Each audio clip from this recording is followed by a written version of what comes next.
মাটির নিচের বাংকারে লুকিয়ে থেকেও রক্ষা পাচ্ছেন না ইসরায়েলিরা। হতাহতের খবর আসছে চারদিক থেকে। ইরানের পক্ষ থেকে ইসরায়েলের যুদ্ধ মন্ত্রণালয় সহ সামরিক স্থাপনাতেও আঘাত হানার কথা নিশ্চিত করা হয়েছে। এমনকি ইরানে হামলা চালাতে আসা ইসরায়েলের 2 মার্কিন F-35 যুদ্ধ বিমান ধ্বংসও করেছে ইরানি বাহিনী। আটক করা হয়েছে যুদ্ধ বিমানে থাকা ইসরায়েলি নারী পাইলটকে।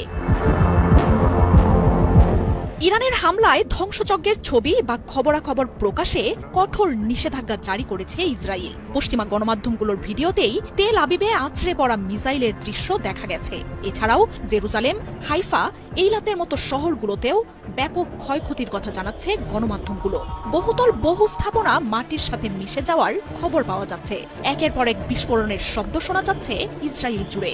আগুন জ্বলছে বহু জায়গায়, অবিরাম বেজে চলেছে সাইরেনও। পিছু হটার কোনো লক্ষণই দেখাচ্ছে না ইরানের বাহিনী। যুক্তরাষ্ট্র আর পশ্চিমাদের হুমকির জবাবে উল্টো তাদেরই শাসিয়েছেন আয়াতুল্লাহ খামেনি। ইসরায়েলকে যারা বাঁচাতে আসবে এবার তারাও যে ইরানের হামলা থেকে রেহাই পাবে না সেই বার্তাও জানিয়েছে দেশটি। ইরানের পাশাপাশি মিসাইল ছুড়েছে ইয়েমেনও। ড্রোন হামলা হচ্ছে ইরাকের ভূখণ্ড থেকেও। শুক্রবার ইরান জুড়ে মিসাইল, যুদ্ধ বিমান আর ড্রোন দিয়ে ব্যাপক হামলা শুরু করে বেনিয়ামিন নেতানিয়াহুর বাহিনী। হত্যা করা হয় ইরানের বেশ কয়েকজন সামরিক